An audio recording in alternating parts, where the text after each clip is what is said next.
សួរពុកម៉ែបងប្អូនទាំងអស់គ្នានៅក្នុងថ្ងៃនេះដែរខ្ញុំនឹងធ្វើការបង្ហាញពីប្រភេទរ៉ាទីលក់ទឹកអំពៅអនាម័យសុវត្ថិភាពហើយនិងប្រហិតចៀន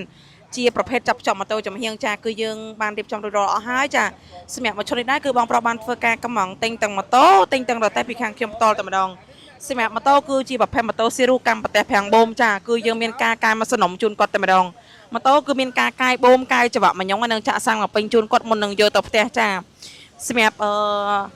ម៉ាស៊ីនកិនតឹងបើរបស់យើងគឺជាប្រភេទអនាម័យចាកិនម្ដងអស់ទឹក 100% តែម្ដងចាជាប្រភេទដុំ3ដុំតាន់សបកវាជាប្រភេទអ៊ីណុកសុតហើយចំពោះដៃវិញគឺយើងដាក់ជាប្រភេទដៃក្រាស់ជូនគាត់ទាំងអស់ណាបងប្អូនអាចអញ្ជើញមើលបានចំពោះជើងក្រោមគឺយើងដាក់ដៃ V5 ត្រាវីអាក្រាស់ចា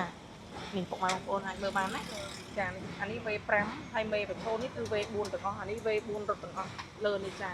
ហើយម៉ាស៊ីននេះគឺយើងហ្វ្រីចាក់សាំងចាក់ប្រេងបានបច្ឆេះជូនមុននឹងយកទៅផ្ទះចាហើយក្រោយនេះកន្លែងដាក់ធុនត្រង់ទឹកអំពៅហើយបកុងផ្ទាំងអំពៅនោះបងប្អូនអាចមើលបានចានេះហើយទូអំពៅ2ជាន់ដាក់អំពៅ1ជាន់ដាក់គ្រឿងកំប៉ុងបាន1ជាន់ហើយហ្វ្រីបិទរូបភាពជូនគាត់ហើយនេះថាមកធុនត្រង់ទឹកអំពៅទៅយកស្រាប់សក់ជូនគាត់មកសំណុំតែម្ដងចានេះហើយចំហៀងចាខាងក្រោយនេះមានទូខ្លះសេប្រហិត2ប្រអប់ទៀតចានេះបើកពីលើទាំងពីរមានកាំងដាក់ធុងតកមានកន្លែងជៀនប្រហិតហើយមានធ្វើកន្លែងបាំងខ្សោជូនគាត់ហើយយើងមានថែមជូនធុងតកចំណុះ40លីត្រឲ្យគាត់មួយទៀតចាទៀតយកមកដាក់ឲ្យគាត់ចាហើយមានតនៅដាក់វ៉ាន់មានតបុលក្រហមលឿងចាសម្រាប់ពុកម៉ែបងប្អូនមានតម្រូវការចង់កំងធ្វើរ៉ាទីលក់ទឹកអំពៅអនាម័យសុវត្ថិភាពលក់កាហ្វេលក់ភេសជ្ជៈលក់ប្រហិតចៀនលក់បាយឆាមីឆាលោតឆាលក់